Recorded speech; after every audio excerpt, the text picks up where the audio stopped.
Greetings and salutations. Welcome to the Anime League Podcast, your ultimate hub for all things anime and beyond. Whether you're joining us for the first time or you're a returning listener, we're thrilled to have you on board for another exciting dive into the world of animation and pop culture conversation. This is episode 195 of the Anime League Podcast. For this week episode, we're talking about our Weebs Lounge. Kenny catching up to what Vash watched. He watched 3 movies. He caught up to a couple of series he finally finished. His wife wasn't attacking him about Reacher no more. We got a few Otaku news to talk about that came out of the media and the Weebs side. But we also had to talk about Batman Day that happened this past weekend. And additionally, at the very end of the show, we'll be finally talking about the Emmy nominations and the winners. So if you want to know, check out the description for all the time codes. And let's start the show and have a good time.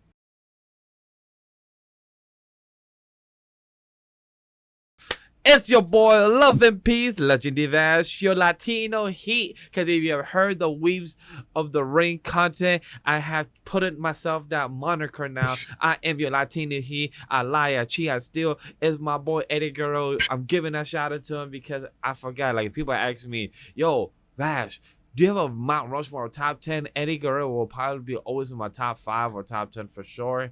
He is one of my favorites, like Shawn Michaels, like the Heartbreak Kid. But this is not only Weeps of the Ring. This is also the Anime Podcast. So if you're here, a return listener, or your first time, welcome to the show. I'm your host, and we're here to talk about conversations. We're here to talk about what we've been up to, what news has been here out for the past week for us to talk about any trailers, any previews, any announcement, anybody shows getting canceled just because of, the power of the government, or you have an award of a ceremony of accomplishment. But I'm not here alone. I'm here with my co-host for this episode, Whawkins, as always, the world champion. Ladies and gentlemen, boys and girls, and ignorant children of the Isles, what is up and what is good? It is the most decorated entertainer, podcaster, and all the sports and all of the entertainment. Your reigning, defending, undisputed heavyweight champion of the world, Whawkins, here to help guide you guys through some trenches that are media ending nowadays. I'm just glad we're not talking about wrestling because, man, if y'all want a heated conversation, not from us heated against each other, but heated towards a company, go check out Weebs of the Ring from last night as we covered WrestlePalooza. Nope, I'm not saying that name no more. Oh, man. Chad, we have left the PLE. The PLE is gone. We won't be saying that. When Whawkins said our Next outro, year. when he said that fucking line, said, "Hey guys, until next year." Wait, what? Next year? Hopefully we don't gotta redo that name. If not, guys, I think I'm gonna call out that weekend. I think I got a little strep throat. I think I got plans. I'm traveling most likely, so probably I won't be able to do a coverage that weekend. Or you know what? I'm boss man out here. I could just call out and be like, "Hey guys, can't make it." But they're going to get Bill Goldberg out of retirement for you, just for you, at next year's WrestlePalooza. Aren't you excited? Because like Triple H asks, why do you have him as number 1? He literally just kept asking, like, hey, he has cool accomplishments over the years, but why him? Not even me, not even Shawn Michaels, not even other people being announced, but he had Bill Goldberg. He was questioned. Triple H felt like he was butthurt himself by his own personal list of somebody else. He was like, damn, now I understand how the people online feel when other people make or attack other people's lists. I'm going to make a nasty tweet about you for not putting me number 1. That's what was going through Triple H's mind right there. He just jumps on his burner account, just like, what are the Weebs of the Ring talking about this time? It's like, oh, stop listening to us, or actually listen to us. You know what? No, actually listen to us. No, we're not going down that hole again. We're not going down that hole again. We have other holes to go down tonight, Vash. Yes, you heard what I said. With that transition, I don't know how to use that, but talking about the movie holes, I want to give a shout out to the actor that is from there, is known from there. He was on actually KAISEN stream. I'm not watching the streams and everything, but I see clips online, and when I see, I'm like, sure, why not? I'm gonna tune in. He always really brings interesting people on that stream. It really gets a really good clout, and not just clout in a bad way, just really good wisdom or conversation from people that has played a lot of different roles. So like you just find that like the different walks of life, like how he has been an actor at a young age playing host the character, and then he also has been a host from Comic Cons and other con experience. He is also a winner of a tournament of Mortal Kombat 1 and a few other stuff that he has done in his line of work. So I just want to give a shout out to him because it's really cool to see that. And that was the best transition I could use compared to what you gave me. So like, hey, there you go. the best I got, as the best I could work with. Dig it up, hole, dig it.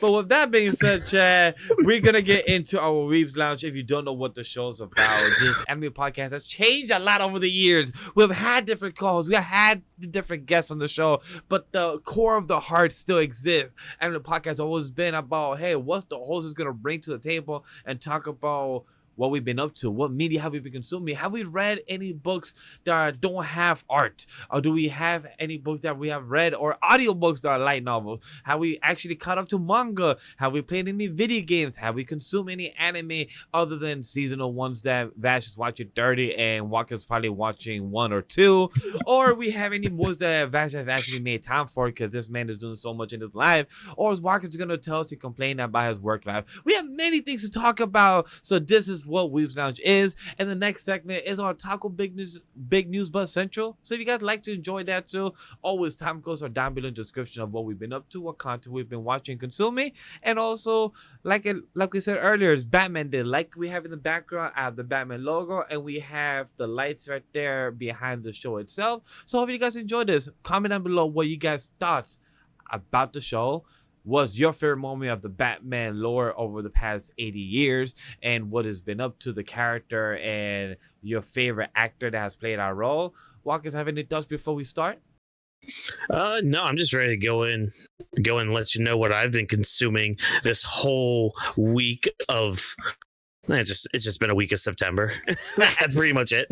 Talk to me. And then, what is your week of September that's been now that we're entering almost a fall season, because we're less than 10 days away in entering the fall season of content media. But for holiday wise, we already entered the 21st, so we are transitioning into fall season already. We left summer. It left us. No more heat.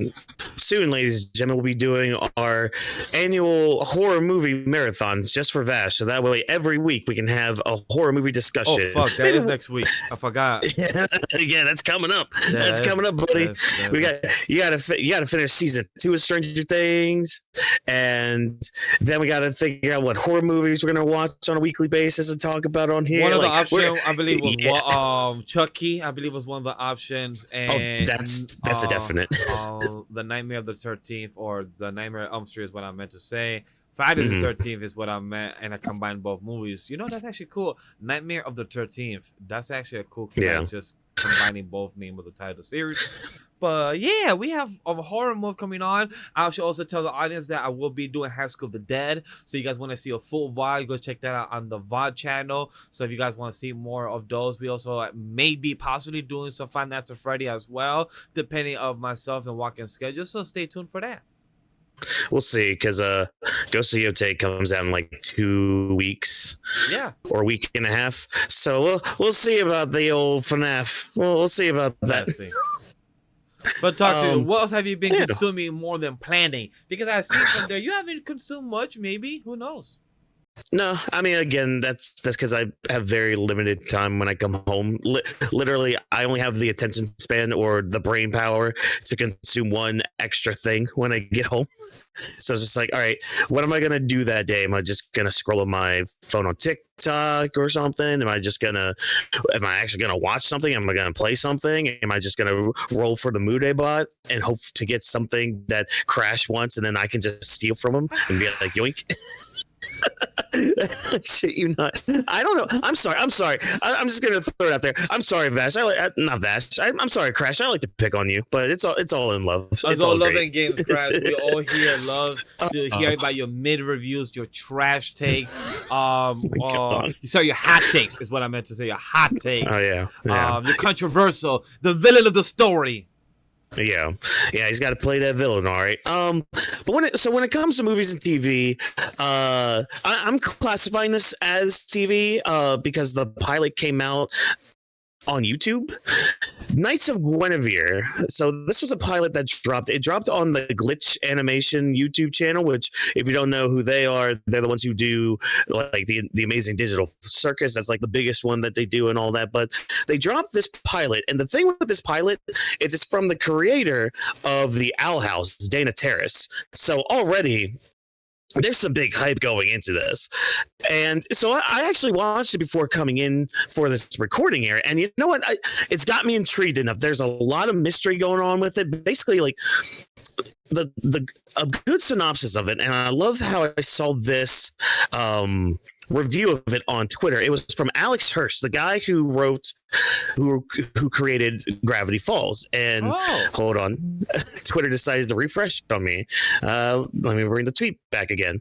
I know there you are. All right, so Alex Hirsch said this about Knights of Guinevere pilot. He said, Knights of Guinevere by Dana Terrace and Glitch Production is a post-theme park-apocalyptic triumph. And I think what he means by that is basically think of like an amusement park, but it's an apocalypse. So okay, you know how like you have your apocalyptic movies, like everything's trashed and like there's like vans with like holes in them, and there's rundown houses and the like, umbrellas that are ripped up and all that, like all that stuff they have to use in order to survive, even though it's basically trash. Just replace all that trash with like amusement park things. So you got mascot heads, you got cotton candy machines or something, like roller coaster cars having to be used in this like kind of post-apocalyptic world. And it kind of takes, it's funny that this pilot drops while I'm watching Gachakuda, because there's an aspect to it where it's like there's this big floating like amusement park that goes around the world or whatever, and they're dumping trash out like onto the ground area. So immediately I'm just thinking a bit of Gachakuda, like this is Gachakuda. Where's Rudo at? Yeah, almost like a bit of small references here and there. Yeah, I wanted to be like, hey Rudo, there's how you get to the sphere, buddy. You don't have to worry about some crazy chick. All right. Oh my god, this episode. Oh my god, this episode, bro. I was like, what? I think we're about to get a very, very sad backstory, and I think it's gonna be kind of related to relationships. But if you want to hear more about Gachakuda, go check out Off the Binge, especially this week. So they'll be talking about it a little bit on there. But yeah, this first episode was really good. This pilot episode was really good. It gives a lot of mystery to what's going on. Yeah, there's not much more I can say on that. Animation wise, it is pretty good. There's a few. And this was the same spots. Project, sorry, the same producers or the same studio, Glitch, right? That did the one that you Whawkins and Neko are trying to get me into the Amazing World of Circus or something like that. Yeah, amazing Digital Circus. Yeah, and Chad, I'm still on episode 4, so I haven't watched 4, 5, and 6 yet. So just saying. 4 might give you PTSD in a workplace environment, but that's besides the point. But yeah, the creator of this being the person who created the Owl House, though, which was a phenomenal cartoon series. Heard great things about it. Sadly, I haven't seen it. Highly recommend. I will say season 1's a bit awkward, and there's a reason for that, mainly because Disney are a bunch of assholes. Like everybody's heard production stories about Disney and all that, so it's like just copy and paste whatever you hear. So but around like season 2 it started kind of, or like it was like the near end of season 1, it started going in the direction that the creator wanted and all that. So like to have Dana Terrace work with a production team with no limitations like that, to be able to actually have a vision for her project and everything. Yes. All of the yes for what's about to happen. And I really hope this gets more episodes. I asked my friend Eden if he knew if we were getting any more episodes apparently we don't know yet, because again, this is just a pilot, so if there's enough interest, then they'll do more, which, I mean, judging by one of the responses I got from or saw from it, there is a high demand for this, I think. So I believe we are going to get like an actual episode 2 to hopefully flesh out more of the world, see how some of these characters are related to each other, and just what this mystery is all about. Like it's kind of unsettling in places, but I highly recommend going to watch the pilot, though. I know I'm not probably selling it too well, but it is a really good project, and it's something that really does deserve not only your time, but time to grow its own story. I would say to kind of summarize from my understanding, you're saying it's good, you recommend it. It's from the people that created from Outhouse. You gave similarities from Gachakuta and Gravity Falls. I feel like that's a good 5 reasons to go check out this series, chat. So go check it out, see if you haven't. I know that it's a little recommendation from Whawkins, and also our other team member is Neko-chan. So go check it out. Yeah. I know she live reacted to when the episode dropped Friday over on her Twitch channel. So yeah, check out some of her stuff. I think she's going to do a reaction to the Giga thing tomorrow, from what I saw. Yes. So by the time you guys saw this episode, she will be also reacting to the new short film from Giga, Ban or Ban, how you pronounce it, I believe. My apologies. Sure. Why not? When it comes to video games, so I know last week I had mentioned that Digimon Time Stranger was getting the demo, and I didn't get a chance to play it at that time. I got a chance this week to play a little bit of it. And how was it? And oh boy, they made so many good quality of life choices. There's okay, so I mean, some of the stuff we already got from like trailers and other material that came out before the game came out.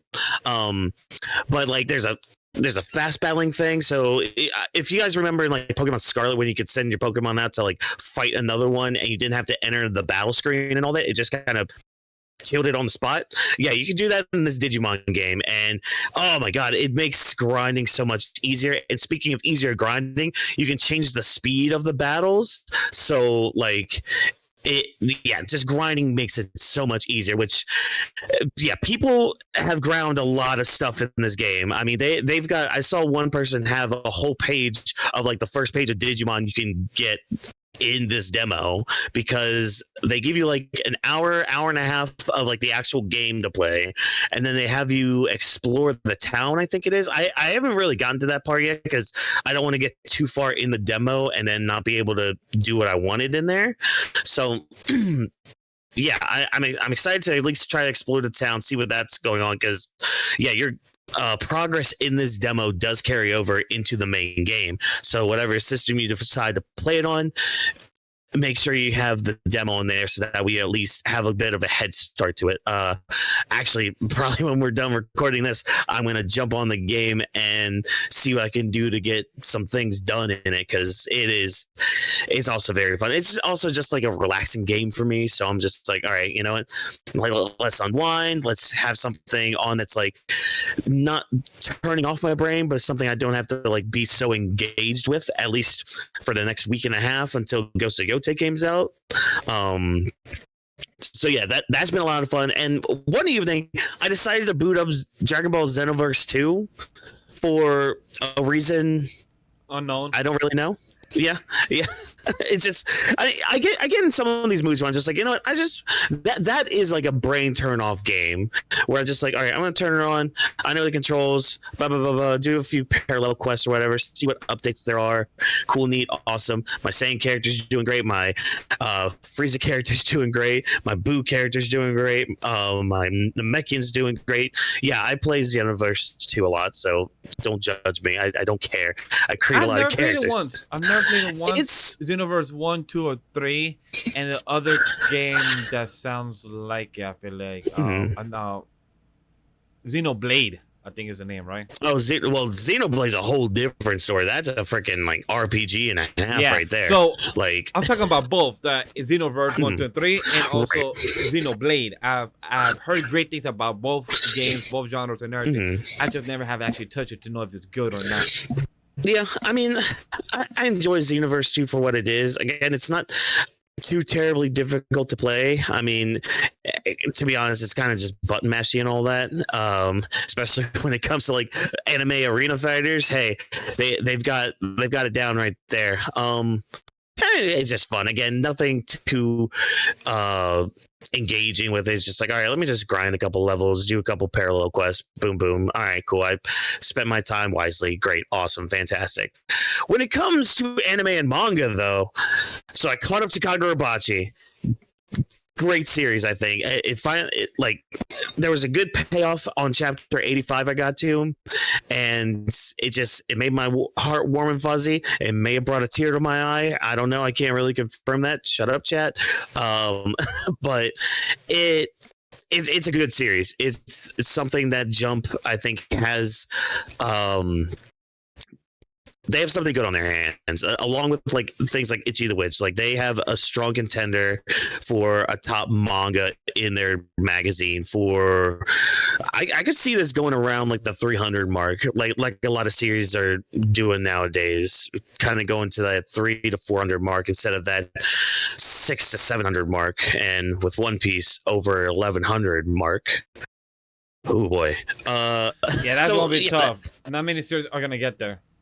No, because I think the industry's kind of pushing away from long form series like that. But it depends. It depends on what happens afterwards. So next on my catching up with the manga, there were 2 new series that came out earlier this year. One called Kaedegami and Harukaze Mound.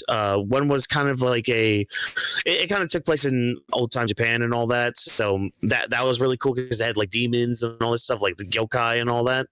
And a cool concept where like the guy has to help this spirit that's been with him since he was young and kind of took care of him, and they're basically working to get her body back. So it's kind of cool. He kind of like uses her powers and all that. That was a cool series, but I just kind of fell off a little bit with it, so I'm going to catch up with that. And Harukaze Mound is basically a baseball manga, so that was pretty cool. It had a good first 3 chapters to it, so nice. I'm definitely catch up to those because I think I left off on both of them around like the chapter 4 mark, I believe. Let me check real quick because I have my Jump app right here. I left on chapter 4 of Kaedegami and 3 of Harukaze Mound. So, and they were both only at like 11 or 12 chapters right now. So that's not going to be too big of a binge. But when it comes to the anime, first of all, Vash, be happy. I will be continuing to be Hero X. I'm starting back on episode 7. I just got to finish it all. I'm telling you, the dub is not bad to really enjoy. Like, you will enjoy the dub. I experienced the dub most of the show, and it was great. I didn't go wrong. I still understood the story. The dub executed the voices very well, so you would not get wrong. No. I mean, that's the thing. I like the dub enough beforehand anyways. It's just, life just gets in the way sometimes. So you just kind of forget to watch things and you're just like, all right, well, let me just binge it now that it's all out. Plus, since it's dubbed, that'll be just an easier binge and all that. But for some reason, out of my huge list of anime to consume and to watch, my ass was just like, all right, you know what? As much as I love my shonen, as much as I, like some of the slice of life stuff, whenever one that I like comes around, my ass decided to go back and be like, you know what series came out like over a decade ago? 2010 chat. And oh my god, that was 15 years ago. I was in college when this came out. Oh boy. I started high school. A series that came out like 15 years ago has a part 2 that just came out this anime season. Yeah, I started watching Panty and Stocking. It is some brain rot bullshit, and I love it. I love every moment of it. It kind of. Did you ever watch an anime called Pop Team Epic by chance? Oh hell yeah! That was our version of what this was. First of all, I love Pop Team. I need another season of Pop Team Epic because that was so fun. That one was such a great series because it was just stupid comedy and it just worked. I'm just seeing the tags that Panty Stonking Hanks is crazy. Female protagonist, parody, satire, episodic, anti-hero, angels, mixed media, guns, sexual, gods, ghosts, swordplay, henshin, survey community, nudity, demons, urban fantasy, twins, monster girl, urban, unrequited love, heterosexual, chibi, aromatic, CGI, tan skin, school, zombie, military, bullying, and robots. Yep, basically it. Yeah, no, it's just brain rot, and I kind of love it for it because again, sometimes you just need something like that to just kind of just reset the palate a little bit, kind of cleanse it a little bit, be like, okay, you know what, let me get the brain rot in here so I can consume things that will be more engaging, I guess. So along with my to be hero X, Pain and Stocking will be watched. I'm already on episode 7 of the first season, so I'll probably be done with that soon, and then I could just binge season 2 because why not? It'll be interesting when you come back the following week or the next couple of weeks once you do finish it, because season 1 and 2 are a 15-year difference, and they changed the voice actors because of life. People change, things they say online, people got to change jobs, all the many things happen. So I'm curious to see how you think about it, because I know when it comes to our other 2 co-hosts from Off the Binge, they binged season 1 and then started season 2, and just hearing the dub from their experience, they said that it was very not awkward, but it was just very interesting from their perspective, just to go from one voice actor to a different, like the sound. Yeah, it usually is whenever that happens anyways. I mean, for better or for worse, the worst in my case that I can think of just very recently too is the new voice actor for Khan from the King of the Hill return. Oh my god, that voice actor was it was not Khan from it was not him, like, at all. But using that show though, a good example is the person that they got to replace Dale, because his voice actor passed away. So he was actually completely different to the point where, like, he was so good at copying Dale's speech pattern and his voice and all that people thought that the original voice actor was a replacement. Like that. Really? That means you're doing your good job. Wow. Oh yeah, people thought that the original voice actor, who I think it was like the first 5 or 6 episodes he dubbed for the King of the Hill return, and yeah, people were thinking that he was the replacement, and it's like, no, there's his credit right there, like it's right there in the credits and all that. And then when the new guy came around, his episodes and lines, like, it just sounded like Dale, and I'm like, oh, interesting. Okay, all right, fine, cool. Age does that to people and all that, so I get it. Huh, interesting. Yeah, and I mean, retail therapy, I'm still recovering from Anime NYC, so that happens. That's basically it. Yeah. I probably won't be getting much retail therapy until maybe I get a bonus here in the next month or so. That would be nice. That would be nice work. We have the holiday coming up. We have Halloween coming up. We have Thanksgiving coming up. We have the holiday season. So continue do what you gotta do also to help us. If you want us to get a bonus, help us subscribe, like the video. Yeah. Continue sharing this podcast episode. If you entertain us, how you guys thought about it. Don't forget, Anime Podcast has been coming back on a weekly basis for the past year now. More than the past couple months, but we appreciate every one of you guys listening, because we're gonna get transitioning into Vash Weebs Lounge. So let's get into what has Vash been up to. Remember last week when Vash said he's gonna watch Sinners, F1, The Countdown 2, Captain America: Brave New World, and Working Man, MK17. In September, guess what? He watched 3 of those movies. He knocked them out in one day, one night with wifey. We saw The Countdown 2 and Working Man on Amazon Prime, and then we saw Sinners on HBO Max. So it was really cool to see the content from there. The Countdown 2, I highly recommend it for anybody to watch. It was great to see Ben Affleck and also John Burton, to see what to do. Their chemistry is great. Their banter, the way Ben Affleck was showing his type of condition of I believe I don't have the exact work in my head, but like it's a certain type of autism, but just more severe, and just the way he was acting with the character and with John Berto, like as brothers, and having their own chaotic relationship, and it works so well. So I really am happy as a fan that it just worked very seamlessly.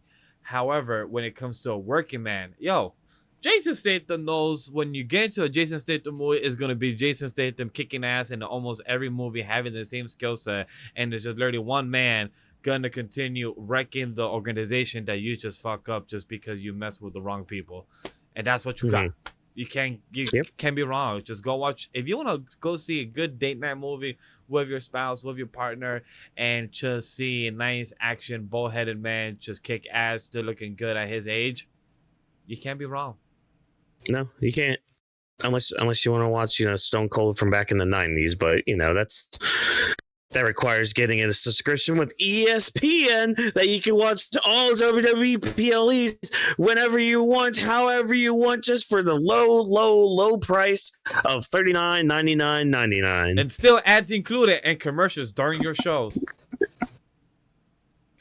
And continue talking about anti-commercial. I did get that for a working man and accountant too during the movie 3 times. It was a lot of fun. So within 2 movies, I got 6 time commercials. Beginning of the film, middle of the film, in the first act, and the second act. How amazing that was, chat. No, but honestly, chat, I do recommend both films of Accountant 2 and The Working Man. Really good, really fantastic. While I continue speaking and try to spend some time, I'm gonna go see my films of this year. So my films for 2025, I've seen I've seen 15 films, and for Accountant 2 is right now my top 6. Right now it sits behind the Fantastic Four, Superman, K-pop Demon Hunters, and Thunderbolts. My number 1, I'll tell you in a moment. And then A Working Man is sitting at the number 9 out of 15 of 2025 movies.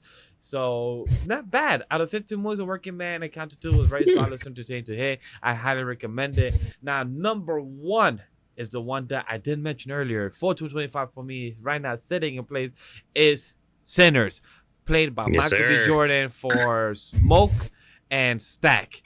And honestly, chat, I'm happy I was not spoiled about this film. I'm happy I was not. I'm happy I didn't ruin the experience. I knew about the film was about somebody turned to vampires and then the night getting fucked up. I didn't know the night was actually all happening within the start of the afternoon, start of the morning, to the next day morning, and then there's a time skip of 40 years, and then we see something else at the end. I didn't know it was that simple, so that was out of the question. So chat, I'm being very vague because in case you want to see the film you haven't, please go watch on HBO Max, or if you need to, go to the high seas wherever you may be, or use VPN wherever you are. Use a non-promo code that we don't have at /Animal Studio /Weebs of the Ring. So go check that out because I do recommend Sinners. Michael B. Jordan was fucking amazing. The acting from him playing Stack /Smoke was amazing. The relationship between him and Haley Steinfeld as I believe Smoke, and then Stack with the other chick from their town was amazing. The music, the score was amazing. The music explaining how music connect to us from past, present, and future. Yes, the connection of how music could I gravitate us to bring us into our emotions, into our feelings. We feel is why our body dance to the beat, body dance to the music. Once you get it, like you feel that you're in the zone. As any athlete, you get that word, that get that emotion. You're in the zone. You're in your athletic mindset of what you're about to do, whatever sport that may be. But that also works in any art when you lock in. When it comes to any type of music instrument, when you lock in the song, the music, you start sweating, you start moving. You start going with the beat. I know Whawkins, you could chime in as a musician, as yourself. Yeah. I know you could definitely agree with this 100%. Oh yeah, no, that's why I like that scene where you see all the different generations coming through during the musical number. That's by far my favorite scene of the movie. Same. Like, it's so freaking good because it uses all of those musical elements from all those all those like places too. Because like they had like African drum beats going on, they had like modern stuff, like modern hip hop beats and all that. Some like butt rock from the 80s and all that. Like, that was amazing. It was really good. Like it just blending all that together and everything. And man, Sinners is just a really good movie, man. That's one I would rewatch again. Yeah. Like, that's one I will rewatch again, even with a crew that haven't watched it. I will rewatch it over with my wife. I said that, like, just also the cinematography, chat, the camera work. There were so many one shots that he did. I can't remember the top of my head the director's name. Damn, I haven't tip of my tongue. What is it? Yeah. Ryan Coogler, that's his name. Thank you, Ryan Coogler. He was so good with the camera shots. The one, and yo, as anybody, this is not a spoiler because if you know about the trailer and everything, one of the brothers of Michael B. Jordan, Stack or someone, I'm not going to tell you who, got turned. Many people, husband, partners, people that you get turned. It sucks that in this type of lore, the vampires, knowing the memories, all these things, it kind of mind fucks you once you hear it because you kind of question, and it hurts with the feelings because when at the end of the film, even the white guy that started as one entered as two, but then got to the party as three, and then the way they slowly build their crowd. The music also at the campfire that was outside of the barn, that was pure magic. The way Hailey Steinfeld, fucking B. Jordan, that got turned already in that version, and all of them singing, it just felt like they was just doing a stampede, just a whole revelation. Everything about that was amazing. Like, and then finding out the end, the post credit scene, you were like, oh shit! Yeah, the post credit scene was great. That was just another masterclass of movie making.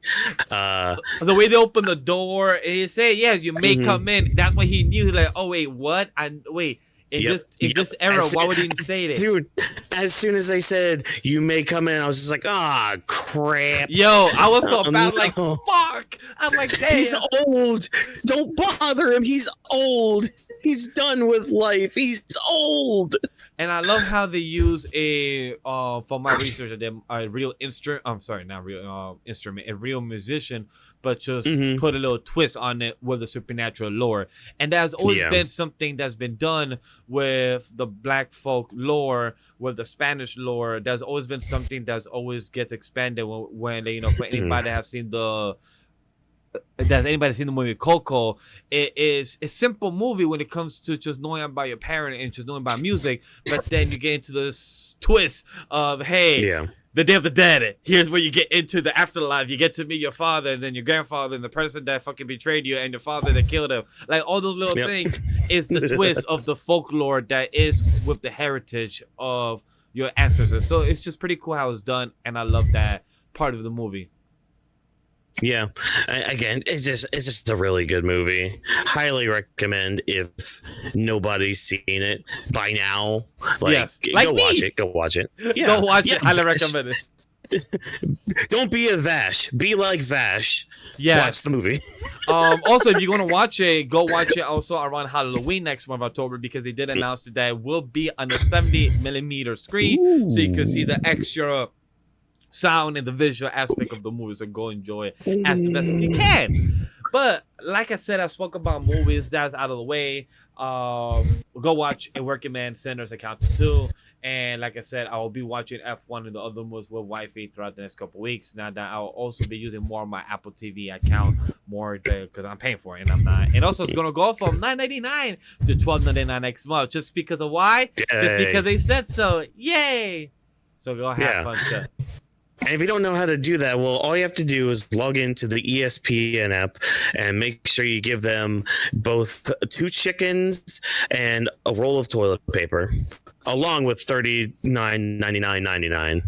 Yes, chat. Because with that being the case, you can also check out the other TV platforms like that. We're not sponsored by it, that we don't have a non-promotion code. But you can do /Emma Studio /Weebs of the Ring. Because we have season 2 of Stranger Things. We saw episode 3 after a couple of weeks that we've been behind since 2 weeks ago. So we first started on September 1st. But hey, we did one episode and it was a good cliffhanger to find out the big tentacle monster just gave you the deep throat of Dark Shadow. Yay! I can't. This is not a hentai podcast, sir. That is for the Patreon whenever that happens. Hey, chat. And you think I'm joking too? You think I'm joking? Because you know that Hispanic gooner will jump on that. Oh, Crash will be ready and sign up for that. He said, "Sign me up," because what else sign me up for? Can't wait to see more of episodes 4 through 9. Because hey, chat, we have 6 episodes left. I'm not too stressed about it. We have 10 days left for the month. We also have October for short season 3. There's only 8 episodes compared to 9, but they're gonna get longer. So stay tuned for that. Season 3.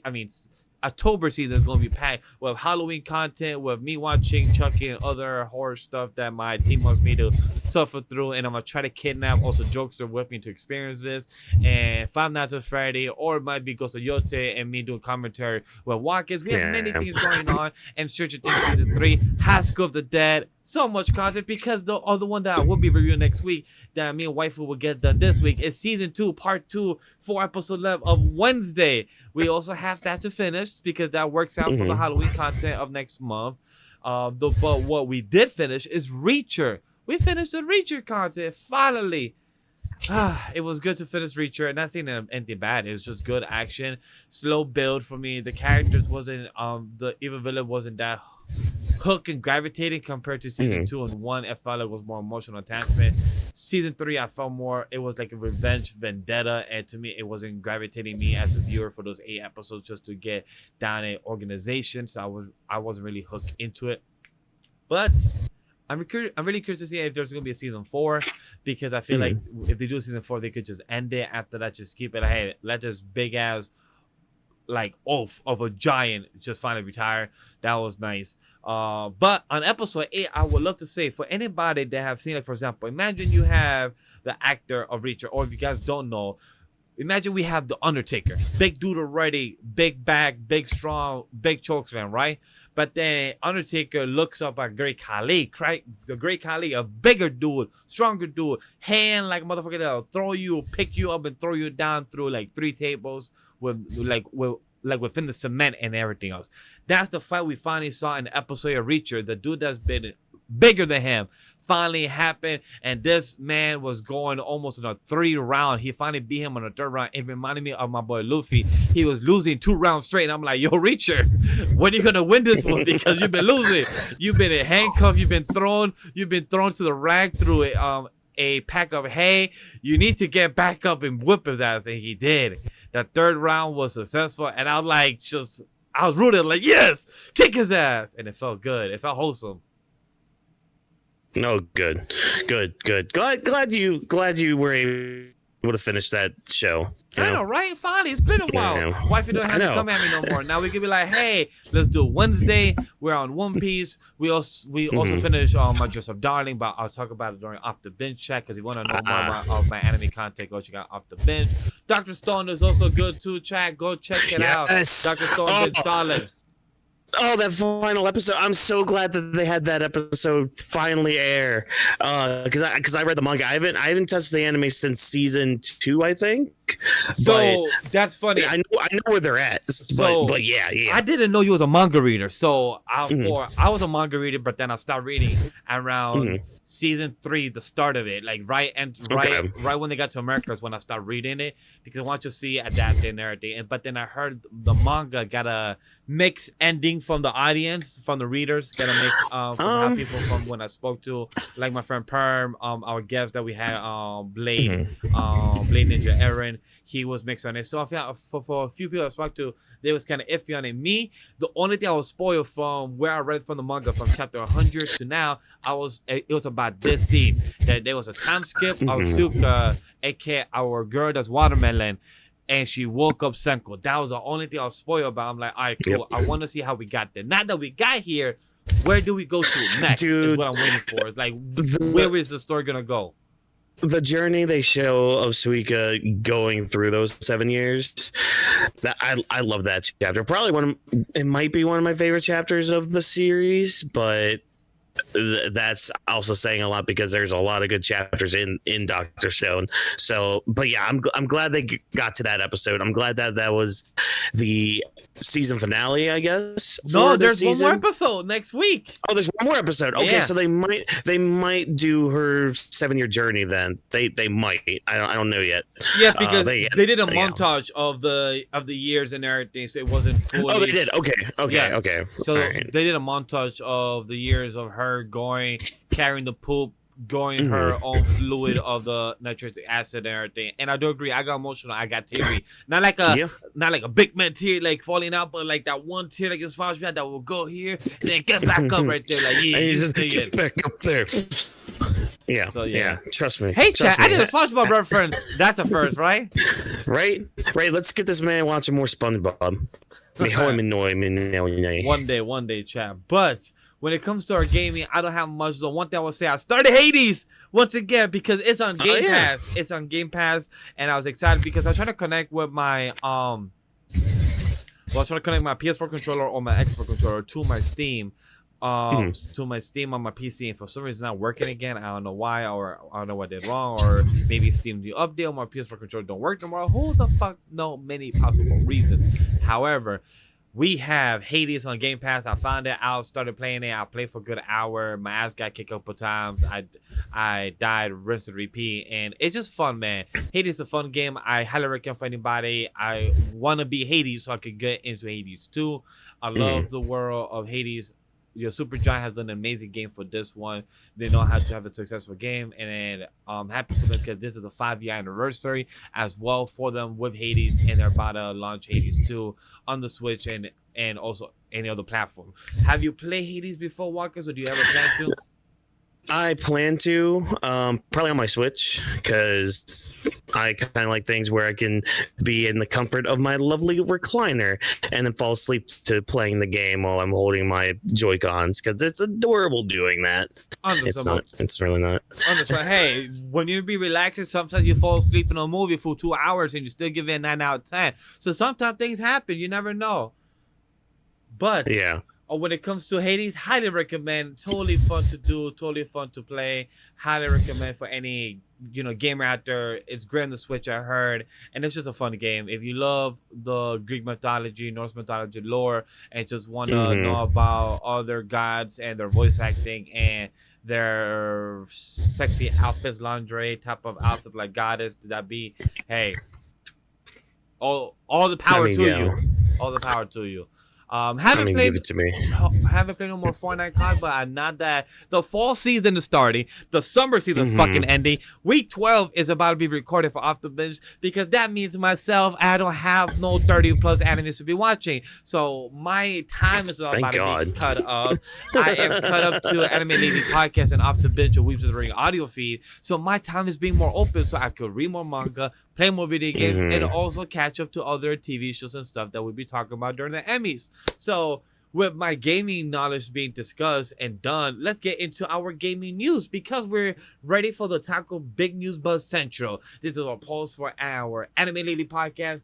Get ready to talk about the latest buzz, hottest news, and our spiritual opinions on the Earth Entertainment. And the first thing that we're here to talk about is our gaming, and which is one thing.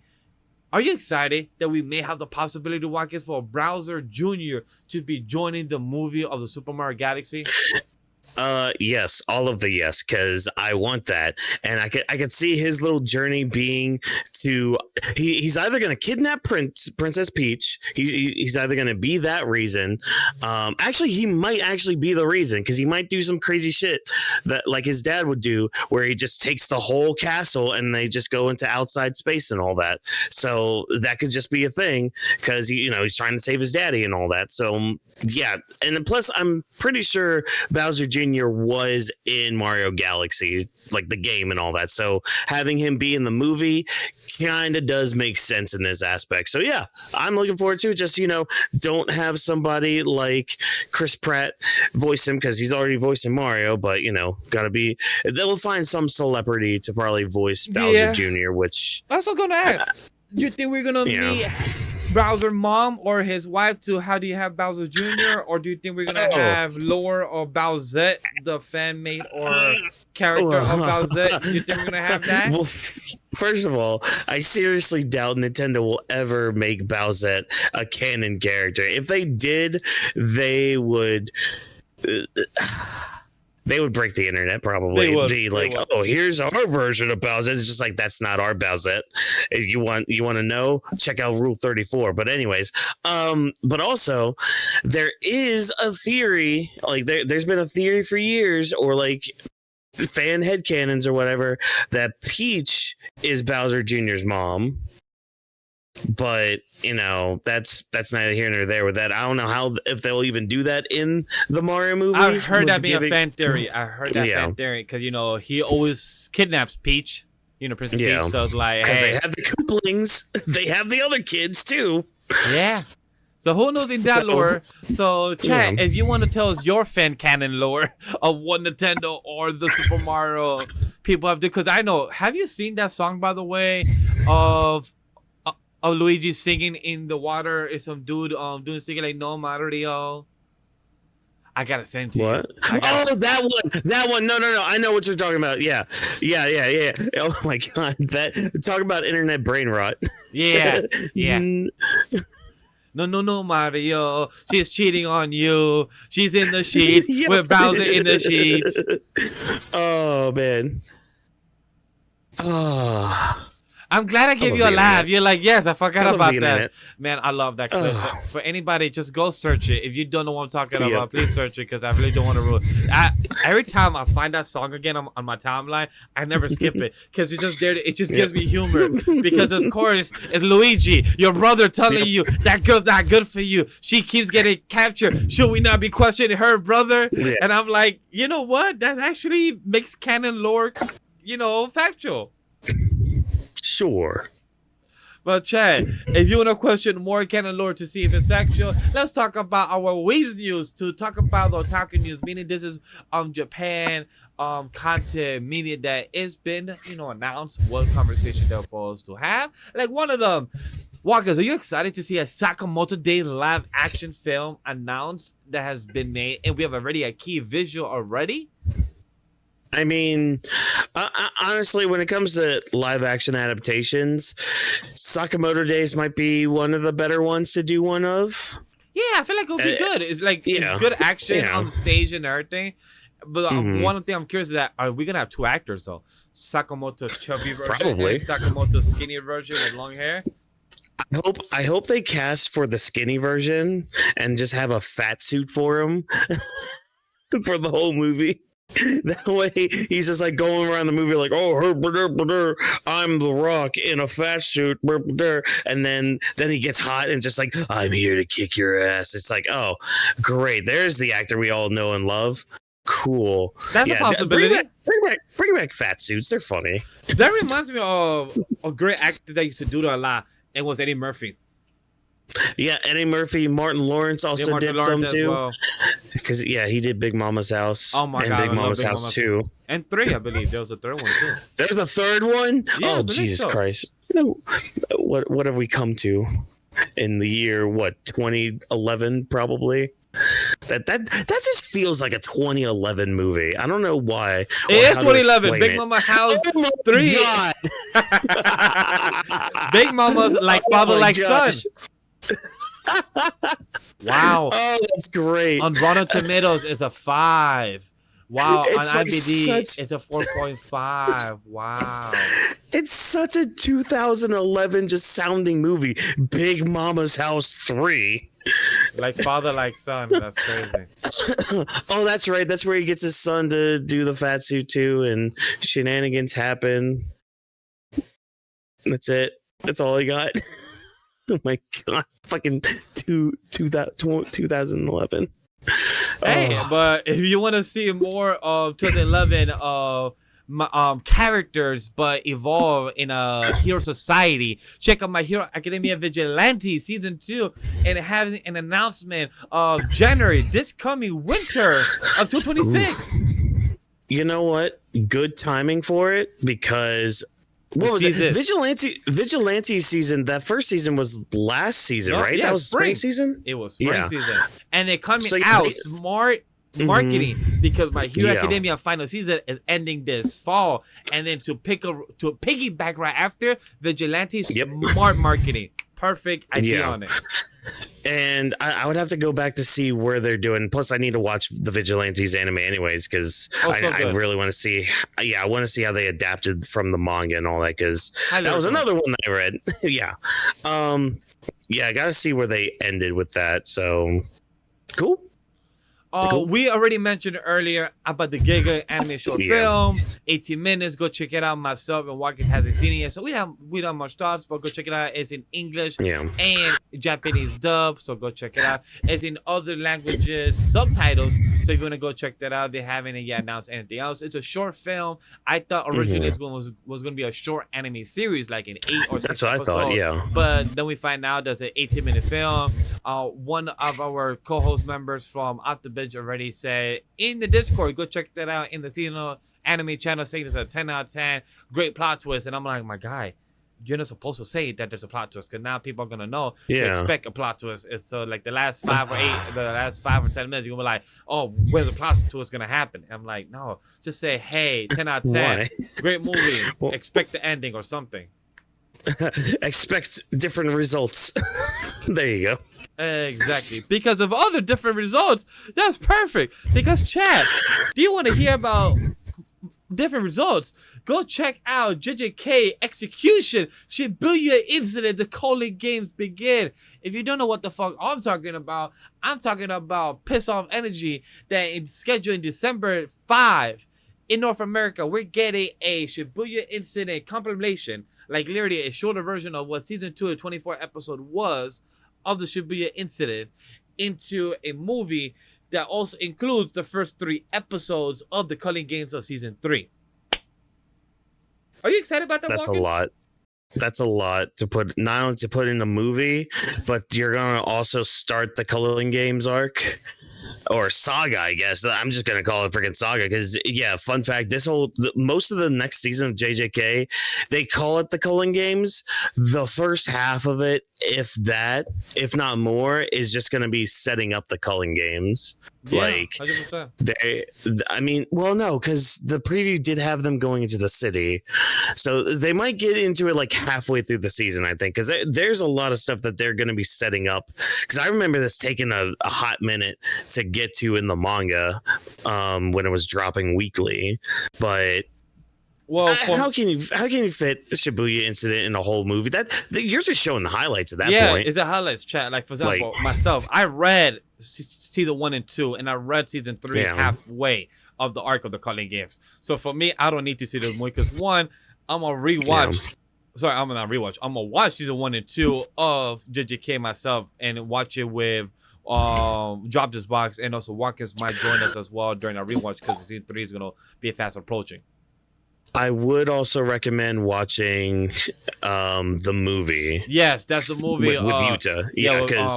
No, that one I did see. That one I did see in theater. Yeah, I'm just saying rewatch it and all that. I don't mind. I don't mind. It's great. Because Yuta does come back into the story around this time with the Culling games. So getting a nice refresher for all you guys and gals out there doesn't hurt and all that. Plus, I know I'm probably gonna be watching it. So also there is the flashback with Gojo and for what's his face, for his best friend. I'm not gonna. Yes, there is that short. Ghetto. Yeah, Ghetto.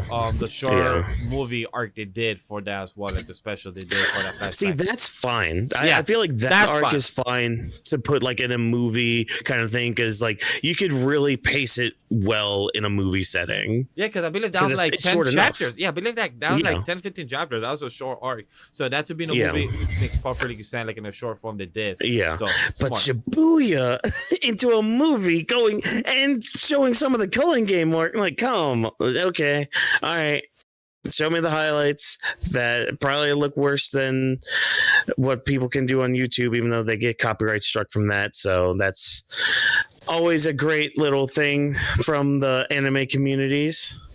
But you know what could be great for the anime community is when studios understands that when the project is not ready, like for example, originally scheduled to begin with this October, Otherworldly Munchkin, Let's Speedrun the Dungeon with only 1 HP, has been postponed to ensure quality. New premiere date has not yet been announced. As previously announced, the country will be streaming this online and was originally supposed to air this fall season sometime in the next couple weeks in October.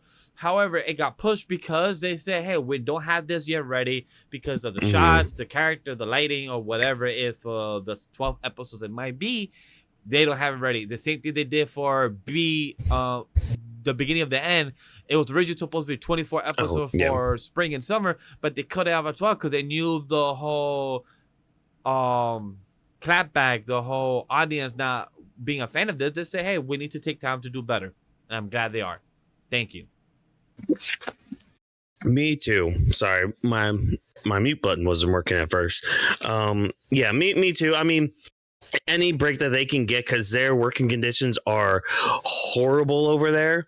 So any break that they can get in order to produce some great quality anime for everybody around the world, yes, please. You know, because it's all about the workers at that point.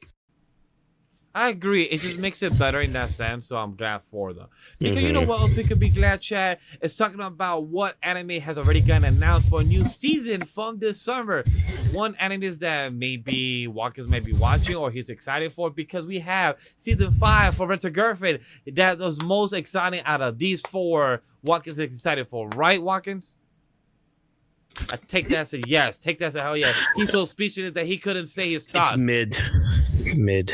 I haven't even watched it. I'm just jumping on a meme right now because it's mid. It's mid. How did freaking MJF put it one night on Dynamite? Oh, that's right, mid. I laugh that's the gif that Crash always used. Well, he doesn't even know who MJ is. He's always using it like the mid. And I'm like, what's more hurtful is that they even Crash using the gif. It's the person that's on the gif. It's like MJF's the one telling me mid, bitch. And I'm like, yeah, exactly. But that's not the attitude that Crash is giving me. It's the GIF attitude that's giving me, and I'm not getting mad at Crash using it. I'm mad at the motherfucker that's using the word. Yeah, MJS mid, bitch. No, I love it. It's perfect. It's perfect for it. But Chad, you're being a hater now. Yeah, it is. But Chad, if you want to continue being a lover instead of a hater, we got Danadon season 3 officially in production. We also got a long title Seeker that I know damn well Whawkins is not watching because Vash is reborn as a vending machine. I now wander the dungeon. TV season 3. No. And also Clevitas, a one I do recommend that Whawkins will like, actually. It's Clevitas season 2. It's very 2000 type of anime, but it's very good. Inner monologue of villain being the main MC of the story, technically. Good. Okay, yeah, because that was actually on my, like, I was trying to keep an eye on it as loose as I could throughout the season, just to see if anybody was, like, really talking about it as much. I didn't see too much going on with it, but that's fine. I at least trust y'all's recommendation with it, because y'all haven't really steered me wrong yet with an anime. Yeah. Keyword yet. We're good on that. So yeah, definitely that. I mean, reborn as a vending machine. I now wander the dungeon. That's not as bad. No. That is not as bad as the one that I'm about to name here in just a moment, people. My gift level 9,999 unlimited gotcha. Backstabbed in a backwater dungeon. I'm out for revenge. Why is that a name of a damn anime? Why is that? That is the synopsis of the novel. Just call it level 90,000 revenge or backstabbed backwater dungeon. Backstabbed in a dungeon. The revenge stab. I'm out. I don't know. Get out. Look, chat. I just benched season 1 and 2. You will hear for more on the Off the Bench podcast because I binged season 1 and 2, and I enjoy season 2 way more than season 1. Season 2 I give it 8.3, 8.2 I believe is what I gave it, and season 1 is a 7.1. So to get better, that's great for the story. Honestly, I love the 4-4 breaking. I do recommend that if you are an isekai slash fantasy lover and comedy and 4-4 breaking, this series is recommended for you. And if you love dad jokes, you will love episode 10, 11, and 12 for dad jokes for season 2. I was cracking my ass up so much. It's funny. Oh, man. And the dub is really good for the dad jokes. Oh, Highly recommend it for anybody that wants to check out the series. Hopefully it matches the cheese. It does. It does. And then with Dandadan, I mean, it's about to get into an arc that is highly anticipated, especially with the cliffhanger y'all got with we kill Ira. We kill Ira. We kill no, not Ira. She's cool. She's a cock blocker. She's a cock blocker. That's what I'm trying to get my love for Momo and Okuro, and this girl's trying to like, yeah, he's mine. I'm like, no, bitch, he's actually taken. What you talking about? So before you talk about it on Off the Bench tonight, how do you feel about Vamola, the new girl? I didn't know that you was haven't a gotten name. much. Well, there you go. I don't think that's much of a spoiler. No, it's not, but, Chad. Hopefully it's not a spoiler for you guys. If you guys want to complain, just say F you, Chad, for the name for the spoiler or anything like that. But great episode. Love that Kenta was not here for distractions. He said, yo, girl, shut the fuck up. I'm here trying to do my mecha. I'm here just living my dream in this Godzilla mecha fight, in this Gundam, Power Ranger, Sword, Voltron, any mecha Gundam, Transformers type of reference you want to make it work, especially, and it was amazing just to watch it. And for me, if anybody gets this reference, it reminded me a lot from the 2004, another 2000 reference, 2004 of Teen Titans, when Starfire kissed Robin, and her reason was, that's how I learned language in my world, and that's just because I kiss you to learn the language. So that's what kind of remind me of her kissing Okuro, maybe to learn the language, or maybe that's how their custom is in their world. So that's what I got from my knowledge and experience. It was fire. Okay, all right, cool theory. Yeah, no, this next arc. Okay, so one thing I saw online when it was announced for Dandadan season 3, well, season 3, if you want to be technical and all about it, a lot of people were kind of feeling negative about it, and they were kind of bringing in One Punch Man season 3 issues about it. And I'm just sitting here thinking, the quality we got from Dandadan seasons 1 and 2, way better than One Punch Man season 1 and 2. Like, the production is what taking care of the music. They have everything carrying. One Punch Man is literally treated as dog water. That they didn't even show any trailers over the past month when the anime is supposed to come out in 2 weeks in October of 2025. Yeah, and I mean, and I try not to mean this in a very negative or diss way towards season 1 of One Punch Man, because I love season 1 of One Punch Man. I mean, if anything, that's probably what started the whole rabbit hole snowball effect of me sitting here right now for it all. But I mean, let's be honest with ourselves. Season 1 alone of Dandadan clears season 1 of One Punch Man. Oh yes, I'm gonna be honest. Yeah, like this is anime speaking as well, Chad. This is not trying to compare the art style of the authors, because that's a whole different conversation. So this is anime speaking only. Yeah, if we were to compare their artwork on the manga, that might be a closer discussion. But I mean, it's just like I'm fine with waiting for quality. I mean, that's why I'm fine with waiting for this next Spider-Verse movie to come out. Like I'm willing to wait as long as it needs to in order to get that movie. Is it going to suck to wait? Yeah, but I've got other things. I got other things I can consume at that point and to catch up on and all that stuff. So you can use your time wisely by consuming other things and all that. But I just didn't understand the little backlash it was getting. I'm just like, I didn't see that on my side. That sucks to hear. Yeah, I'm just like, guys, just chill.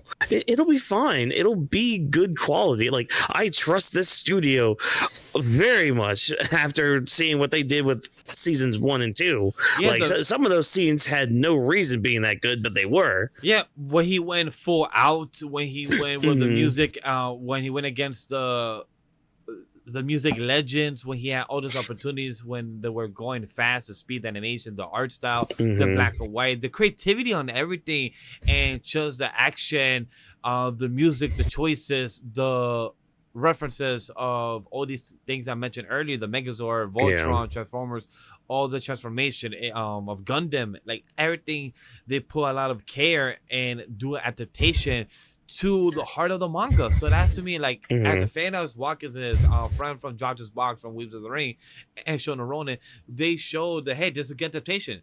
They're both manga readers. I trust their opinion when it comes to. But if people want to complain about anime and compare One Punch Man, I'm like, you guys are crazy. Have you seen One Punch Man season 2? How flat it is, the art style? You can't compare One Punch Man season 2 and Dandadan season 2. There's no comparison you can't do. Yeah, you just can't. But I don't know. I don't understand why that was a thing. So, yeah, I mean, I'll wait for as long as it needs to for it to cook and all that. I'm just excited that we're finally here in this moment, because now things are really going to ramp up now when it comes to Dandadan, and especially the action and all that. But even like some of the small moments too, I'm really excited to see how they do it. But yeah, great animes coming out in the future, or at least being worked on. So yeah, as you said, we're getting Fire Force, we're getting Dandadan in the oh my god, we're getting Fire Force. We're getting all these things in January, so we know we're gonna be busy when it comes to 26, relaunching, showing a lot of things, showing a role and everything being out. But before we get into our Batman, right before we get into our Emmys, let's get to our last couple of media news to get into. We have one big thing. Audience, we know this involves a lot of politics on the side, so you guys want to talk about it in the comment section, go ahead. The floor is open for you guys. But for us, we're going to talk about more of the media stuff that's more centric here. And the thing is, Jimmy Kimmel's show got canceled by ABC, and an uproar has happened with the Actors and Writers Guilds that has been right now striking outside of ABC, right now with Disney, right now with Jimmy Kimmel. They're meeting eye to eye.